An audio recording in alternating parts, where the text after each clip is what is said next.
Yeah, so the question is falling asleep part of the learning process, the process of being focused? Yes. Yes. Yes. When you begin to meditate, it's very important. That's a good question, because when you begin to meditate, it's very important to hold the experience that you're having when you're meditating as a learning process.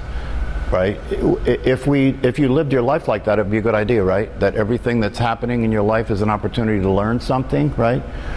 Normally that's not the way people deal with life. That's not the way they interact with their life. They usually interact with their life like they think they know something, and that something's wrong or something is not working, and that's usually out there. It's not over here, right?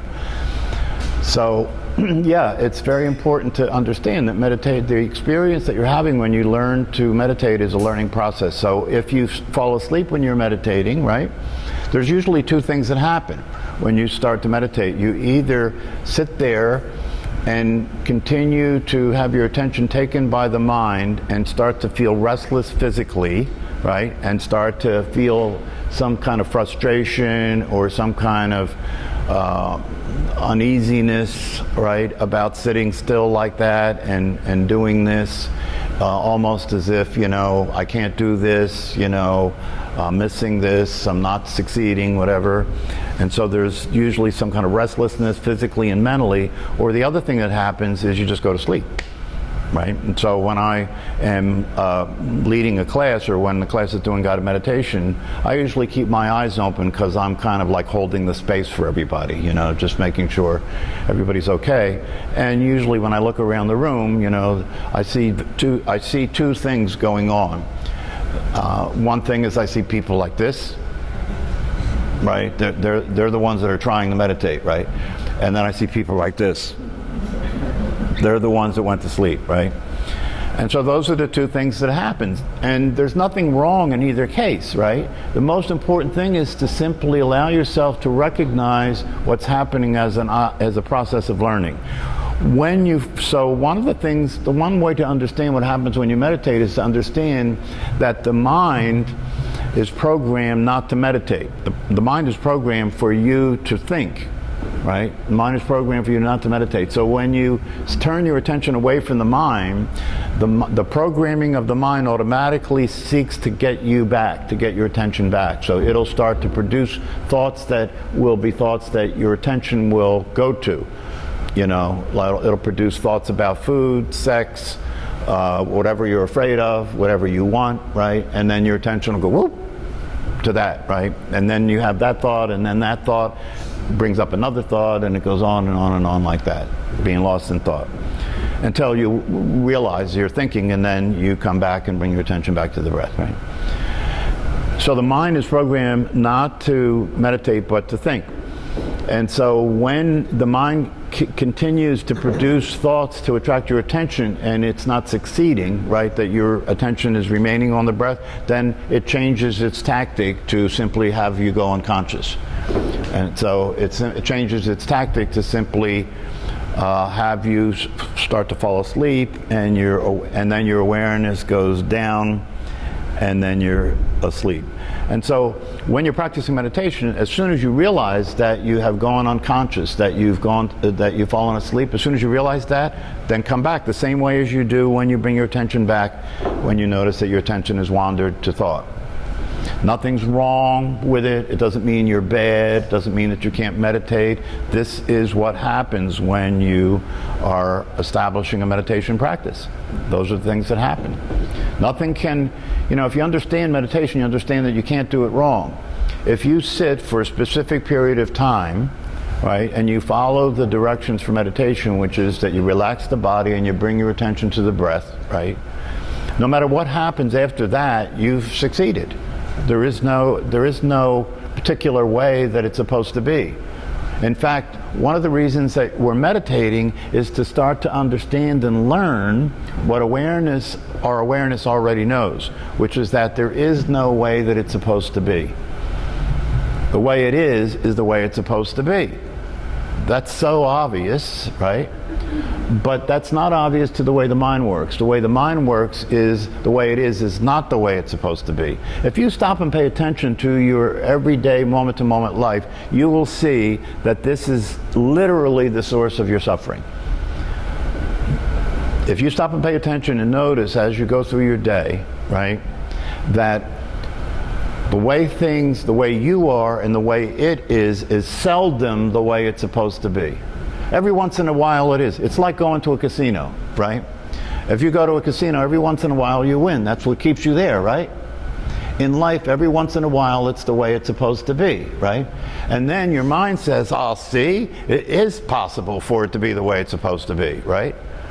And so I have to keep trying to get it to be that way. That's the way the mind works. Try to get it to be the way it's supposed to be. Try to get the people around you to be the way they're supposed to be. You know, try and get you the way you're supposed to be, right? If you're not happy, try and get you to be happy, right? And then it'll be the way it's supposed to be, right? Try and get the world to be the way it's supposed to be, and then you'll be okay, right? So this is the source of suffering, right? Because whenever it's not the way it's supposed to be, then you suffer because you're discontent, right? You don't like it. You don't want it, right? You resist it. You try and change it, right? You try and do things differently. You try and do things more of what you think will work to get what you want. You try and do it better than you were doing it before, right? And one of the things you'll discover if you really pay attention is that you've been doing it more, different, and better all of your life, right? You've been doing it more, different, and better all of your life, haven't you? Haven't you been trying to change things and do it better and do it different and do more of what works and less of what doesn't work, right? And if you're really paying attention, one of the things that you'll notice is that it doesn't work. How long is that going to take? You know, what's the definition of insanity?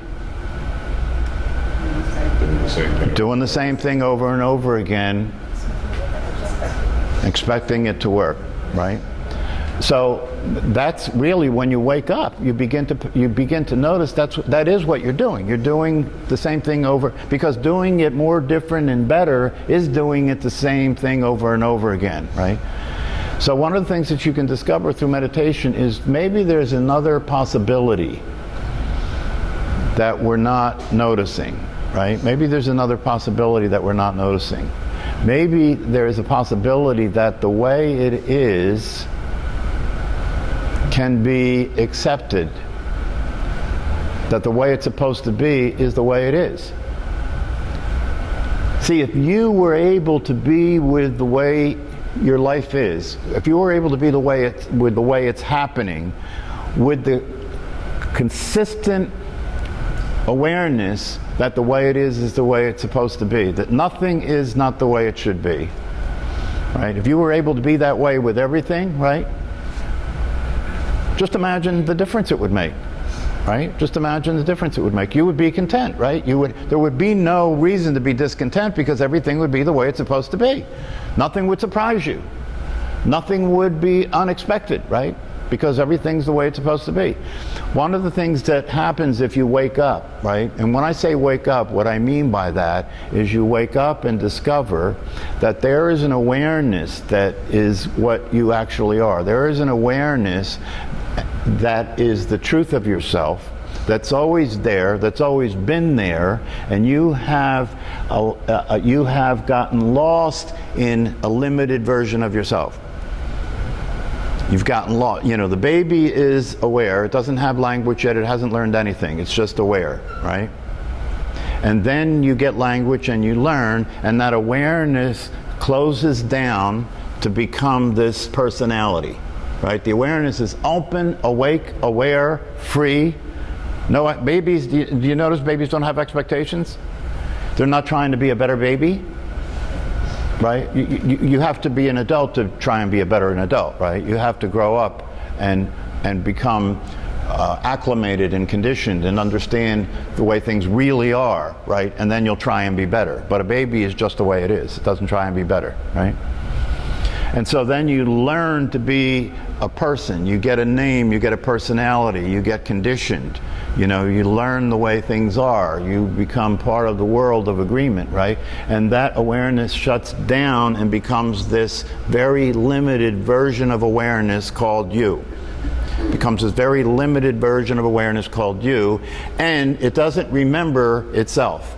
It doesn't remember that it's just awareness. It now actually thinks all that it is that limited version of you called you. Whatever your name is, whatever your conditioning is, whatever your body looks like, that's you now, right? And so just consider this, that if the truth is what you are is this unconditioned awareness that's free and is naturally happy, naturally satisfied, aware of everything as it is. It has access to all knowledge. It knows everything as it is, right? That's the truth of what we are, but when we go through the conditioning process and can become socialized and enculturated and go to school, right, that shuts down and becomes this contraction, this very limited you that doesn't know the truth about what it really is anymore, and is trying to think with its limited amount of information and using its limited perspective and perception of everything to try and experience life. And one of the reasons that we suffer and we're unhappy is because even though you have shut down and become this limited version of yourself called you, right, that the truth is still the truth. That one of the reasons we suffer is because in reality you actually know who you are. In reality you actually know who you are. That's why this limited version of yourself is so uncomfortable, right? Because the truth of yourself as awareness is still there. It's still there. And it's in relationship to that truth that this limited version of yourself is uncomfortable. It's in relationship to the truth that this limited version of yourself is uncomfortable. And when you meditate, right, when you meditate, you're starting to relax your contraction, this contraction that you are in a body, in a mind. You're starting to relax that contraction and give attention to something other than the thought process, which keeps you caught up in that limited version of yourself. And when you do that, it becomes more and more possible to wake up and realize your true nature, which is awareness itself. So who you are. So here's the good news, right? You know, last week in class I talked about the challenge and the odds that you're dealing with to wake up, you know, how difficult it is and what the odds are. And I thought about that and I thought, well, maybe I should talk about the other side of that coin. The other side of that coin is really the best part. It's the good news. The good news is that you are already awareness. You've always been awareness. And this is the truth of yourself. And the truth of you is that you are free, that you are satisfied, that you don't need anything, that you don't live in time, that you aren't suffering from emotions, that you don't think, you're just aware, and that awareness naturally knows everything. This is actually who you are. You're beautiful. You're infinite. You're unlimited. And when you meditate, as you continue to meditate and you learn about these teachings, the teachings and the meditation start to come together and you start to come into what's been called self-realization. You come to realize your true nature. You come to realize your true nature, and because you realize your true nature, you're no longer limited by being this limited you in a body with this thinking process. That doesn't change.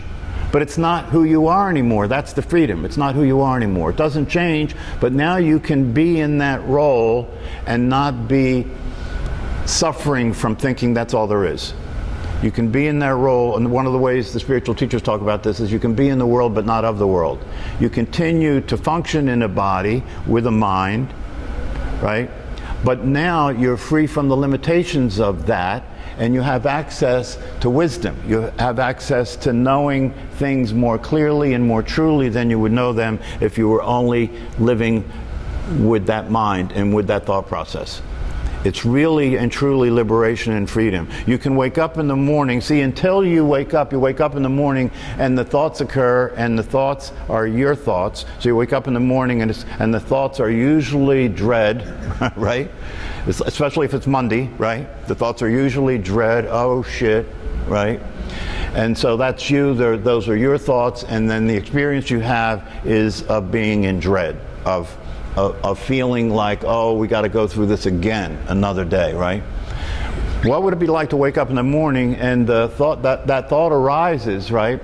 But instead of that being your thought and it creating the mood you're in and creating what it's like to be you and the life you're in, what if you could wake up in the morning and that thought would occur and it would be like, oh, that's interesting.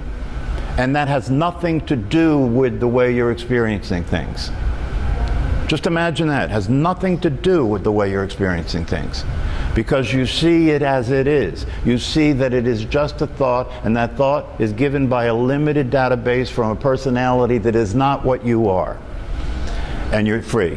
Nothing's changed. The thought still arises, right? But now you see the truth. Now you see that that's just a thought. It is not a reflection of reality at all. This is a profound shift. And if you practice meditation to get to the point where you're consistently aware of the truth of yourself as awareness, you're transformed. Your life is completely different. It becomes exciting. It becomes an exciting adventure. You don't know what's going to happen next, and that's great. See, that's interesting, right? Because before you are awake, before you see the truth of reality in yourself, the fact that you don't know what's going to happen next is scary, right? The fact that you don't know what's going to happen next is scary. The future is scary. You're worried about it, right? After you wake up, the fact that you don't know what's going to happen next is exciting. It's like, wow, what's going to happen next, right? Like that. That's the way kids live, right? That's the way kids live. When you wake up in the morning and you're a kid, right? And all you want to do is go out and play, right? And you don't know what's going to happen, and that's exciting to you as a kid, right? And then you grow up, right? And what's going to happen next is scary, right? So meditation can be the beginning of a process in which you begin to see things as they are, begin to wake up, begin to enjoy yourself and your life, and it's easy. Life becomes easy. There's nothing to do. Once you're awake, once you wake up, and you discover the way you are in reality, the truth of yourself, you discover that there's no need to predict the future. Everything is just happening. You don't need to pay attention to everything so much. You can allow things to happen. You can trust that what's happening will take care of itself. You can let go. You can free fall in life. You know, one of the teachers talks about that. The experience of being awake and alive and aware is like a free fall. Now, for somebody who is not alive and awake and is still living in this limited way of experiencing things, the idea of being in a free fall is scary, yes? That'd be scary, right? But here's the deal. If you're alive and awake and aware of yourself as what you actually are, the free fall isn't scary, it's exciting. You know why? Because in reality, there's no ground. The reason free fall is scary when you don't know that is that you're going to hit the ground, right? But when you're awake and aware, the reality is there's no ground. There's no end. Awareness has no beginning or no end. So you can just relax and enjoy yourself. There's no end. This is hard to imagine in a state of mind, right? In a state of mind, it's hard to imagine, right? But when you're awake and aware, it's not hard to imagine. You can really let go and trust that the way things are is perfect. And the way you are is perfect. And it's a perfect relationship at all times.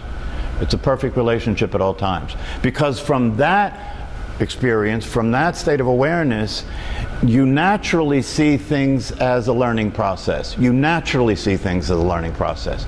So if something happens and it doesn't work the way it should work, it's not a problem. It's like, oh, wow, okay. You know, now I see something that I didn't see before, right? So you see, it's not that everything's perfect, right? That's naive. It's not that everything's perfect. Things continue to happen the way they happen. You continue to make mistakes, right? That's life, right? That's life. But the way you relate to it when you're awake and aware is when a mistake occurs, you see the mistake as a good thing. It's a good thing, right? It's like when coaches train professional people who play high-level sports, right? The reason they look at the tapes after the game is what?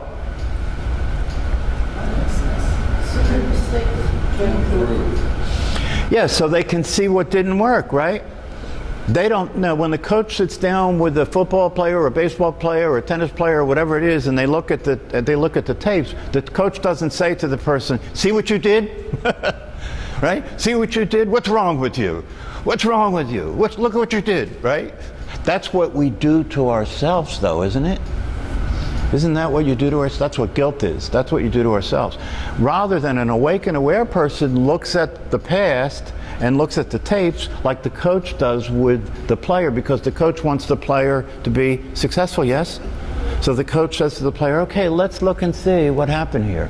All right, let's notice that. Now, what could we do to have that work instead of not work," right? And they just keep refining it, right? This is the way awareness works.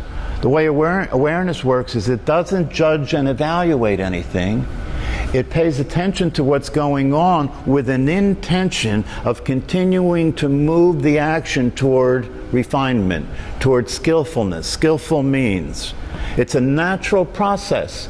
That process is natural, and it occurs naturally when you simply are being aware of what's happening without judging or evaluating anything. Because the only thing you're interested in when you're aware of what's happening is noticing the difference between that and what would work. So that awareness has a natural flow toward well-being. Awareness has a natural flow towards workability. Just being aware. Not trying to change anything, not trying to judge anything, but just being aware. If you're just aware of what's happening, you will see what's happening without judging or evaluating it, and your natural inclination is to make adjustments. And you're not trying to do anything. You don't have to do anything. That's the way awareness works. That's simply the way awareness works.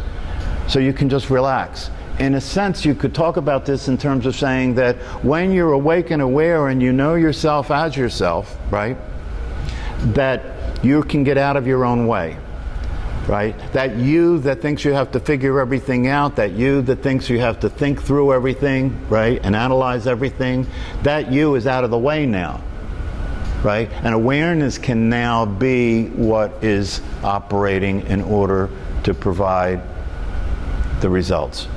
And then what happens for people naturally, this is the thing that is the best part. What happens for people naturally when they wake up and they be what they are, is that without them attempting to change anything or do anything differently, life starts to work. Life starts to become easy. The relationships start to happen more skillfully. The way that they're doing whatever they do in their life starts to produce more results naturally. How could anybody not want this? Yes? What you're saying is, like, I apply meditation, I'm trying to do it better kind of thing, and I know you said you shouldn't try, just do it, but the whole difference between trying to focus on your breath and just letting your intention rest on breath. It's so challenging for me because I feel like if I don't really focus on it and try, then I'm just in thought constantly. Right. So that's why, you know, the whole trying not to meditate thing is Right. challenging. So Christine, who is it that just spoke? The unaware me. Right. You see, that's the issue. That's the issue. You know, and it's not unique to Christine, right? This is the issue for all of us, right? That when you are relating to those thoughts that she just had, that she considered herself thinking and speaking, when you're related to that as you, right? You're stuck with that. You're stuck with that. So the idea of not trying when you're meditating, right, is to, first of all, you have to understand that intention is a reality. Intention is real. If you have an intention, it's actually a force of nature.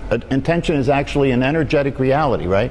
So if you intend to relax, and if you intend to allow your breath to rest, or to allow your attention to rest on the breath, right? That's it. You don't have to think to have an intention. You can just have an intention, right?